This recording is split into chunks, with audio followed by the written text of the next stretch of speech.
Bismillahirrahmanirrahim. Today's topic is on update on COVID-19. Although this is not important as your exam is concerned, but this is the question of the day.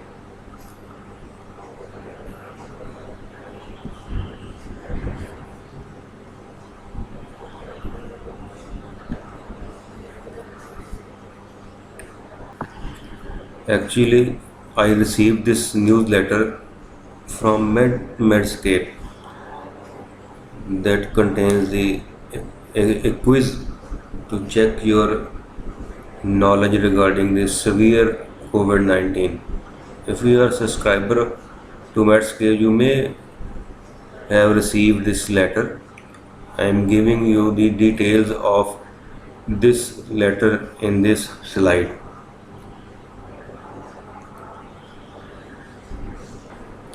Let's start the quiz. In this quiz, you will be asked a question regarding the severity of the COVID-19. This will not deal with the ordinary cases or asymptomatic cases. This quiz is just to assess which patient is going to be serious or die of this disease. This data is based on the e-medicine and the data from CDC America. First question is, which of the following has been recognized as a significant risk factor for the development of acute respiratory distress syndrome and death in patients with COVID-19? It means what are the factors which can predict the outcome of COVID-19 or assess the severity of the COVID-19. First option is a decreased lactate dehydrogenase level, elevated D-dimer levels, neutropenia, lymphocytopenia. Let's see. These all indicators are correct, but as you can see here, the bad prognostic signs are the older age, high fever, comorbid conditions like hypertension and diabetes, neutrophilia, lymphocytopenia, elevated end organ related indices like aspartate, aminotransferase, lactate dehydrogenase levels, and urea, elevated inflammatory related indices like C-reactive protein and serum ferritin level, elevated coagulation functions. Related indicators are prothrombin and D-dimer assay. So the correct answer in this case is the elevated D-dimer assay. In the question, the first option was decreased lactate dehydrogenase level, but the bad prognostic is the increased level of the lactate dehydrogenase level, not the decreased level. And bad prognostic sign is the neutrophilia, not the neutropenia. And again, lymphocytosis, not the bad prognostic sign, it is the lymphocytopenia is the bad prognostic sign.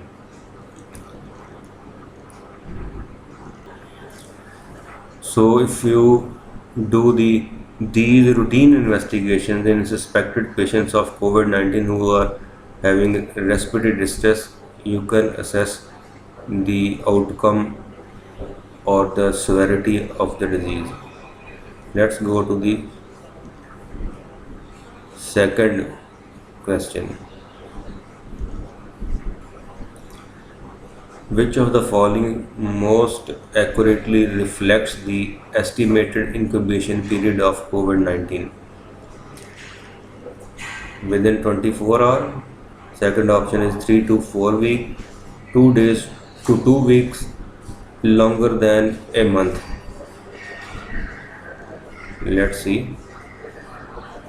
According to a pooled analysis of confirmed COVID-19 cases reported between January 4 and February 24, 2020, the median incubation period was estimated to be 5.1 days. The analysis also found that 97.5% of patients who develop symptoms do so within 11.5 days of incubation period.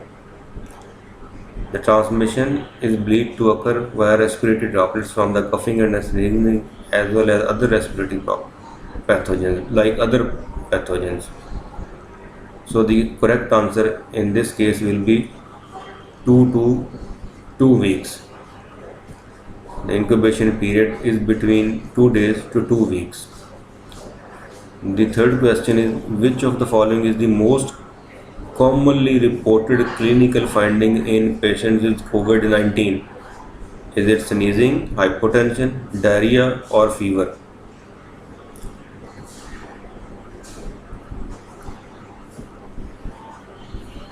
Presentation of COVID-19 have ranged from asymptomatic, mild symptoms to severe illness and mortality. As you all know, more than 70% cases, or even in some series, more than 95% cases, the the disease is asymptomatic. But in 5% cases of the symptomatic disease, only 3% have the severe disease. So the common signs and symptoms include fever, cough, and shortness of breath in severe disease.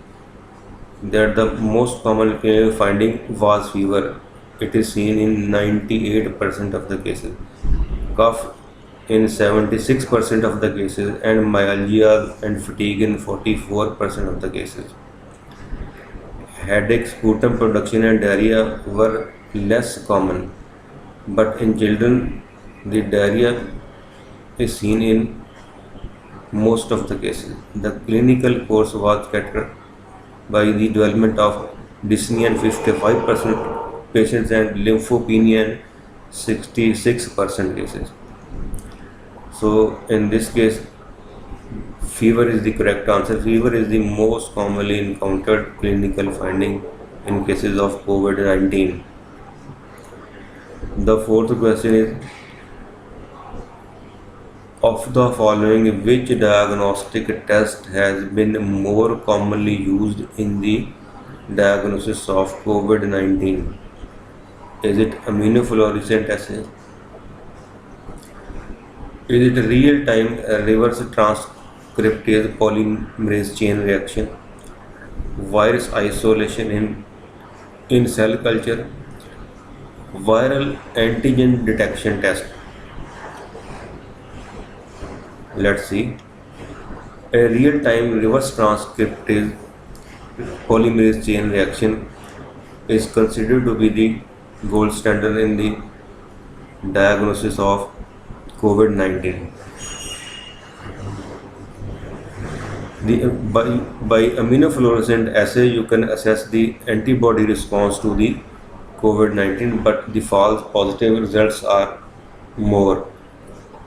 Virus isolation in culture is is contraindicated worldwide due to the biohazard and the possible or potential use of this virus as bioterrorism. So culture of this virus is contraindicated worldwide.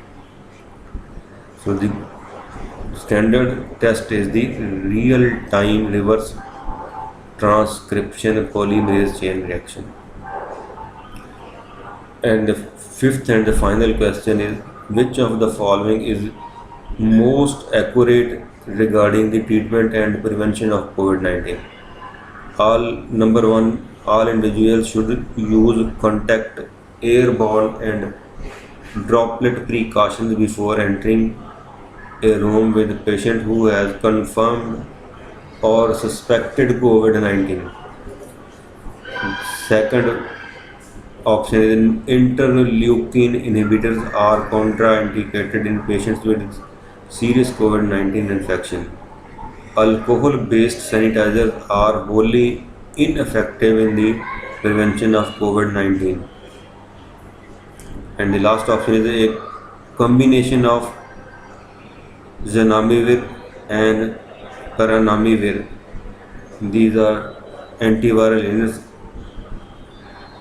are recommended in the older patients with severe COVID-19.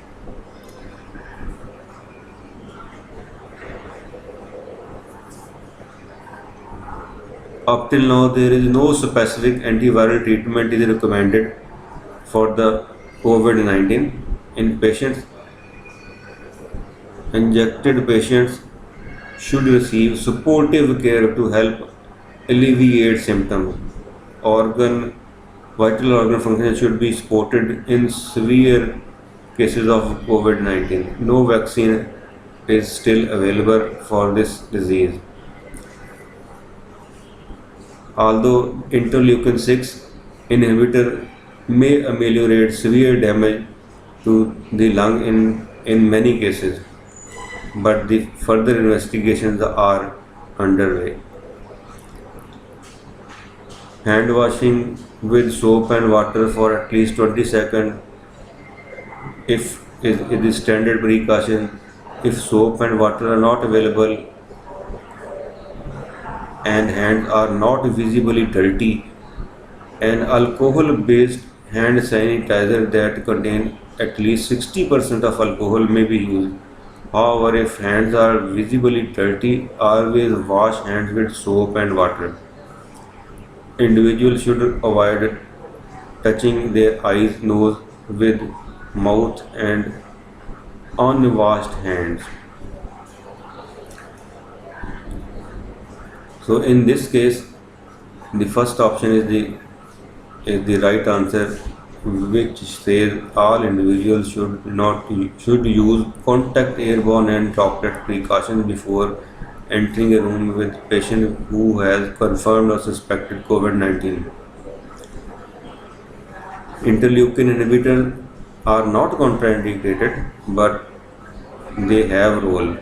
Alcohol-based sanitizer, they are not wholly ineffective; they are effective. Antiviral, they are not recommended in the treatment of this disease. These are the standard precautions how to approach a patient to the COVID-19. Thank you very much.